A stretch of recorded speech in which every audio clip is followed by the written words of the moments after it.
Here we go. We're going to read another silly fairy tale, one of my favorites, Waking Beauty.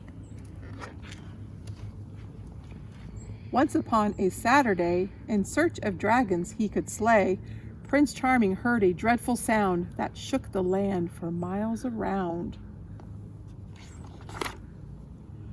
It thundered from a castle tall. He raced to scale its prickly wall.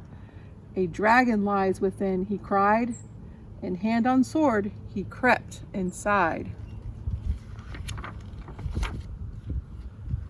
Then he hung his head. "Oh, rats," he said, "it's just a snoring girl in bed." He peeked behind her canopy and spied some fairies. 1, 2, 3. "She snored this way for 100 years," they whimpered through their fairy tears. "That long?" he frowned. "She sure sleeps late. Wake her up. Why do you wait?" The fairies scowled. "Don't be dense. She'll only wake for a prince. We see you finally made the trip. Now give the girl a little lip." "Okay," he said, "if you insist." He drew his mouth up in a twist and hollered, "Wake up, lazy bones!" Her snores drowned out the fairies' groans. They shook their heads. "No, not like this. You have to wake her with a..."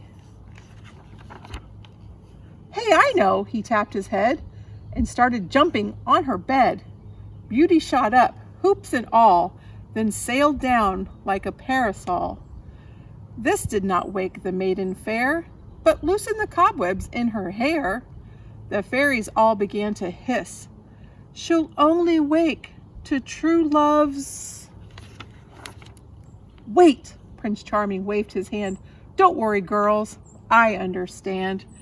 And stooping o'er her snoring snout, he dumped a water pitcher out.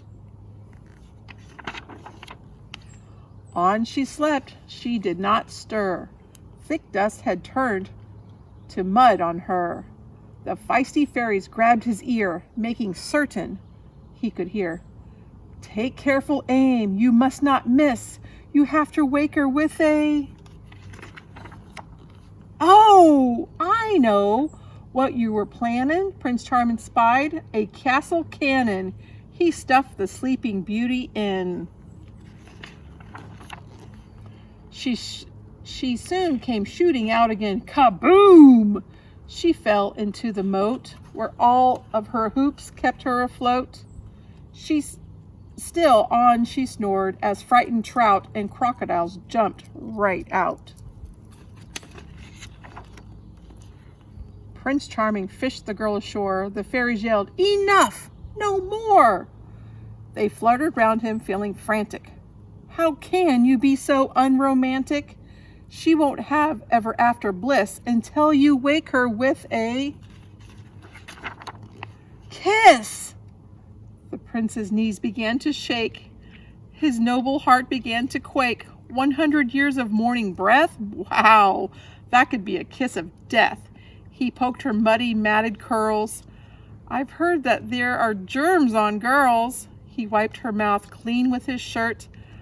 "I hope," he squeaked, "this doesn't hurt." His puckered lips met Beauty's smack, and in her sleep she kissed him back. Prince Charming smiled. "Not bad," he said. The maiden sat up in her bed.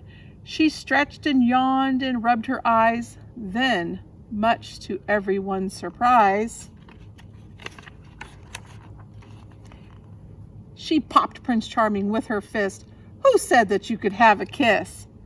The pummeled prince slid down, poor chap, and fell asleep on Beauty's lap. Beauty groaned and bent to shake him. "Fairies, tell me how to wake him." "Just let the poor boy sleep," they said. And tired too, they went to bed. But fairy tales can't end like this. We know she woke him with a kiss. Silly but fun. Have a great day.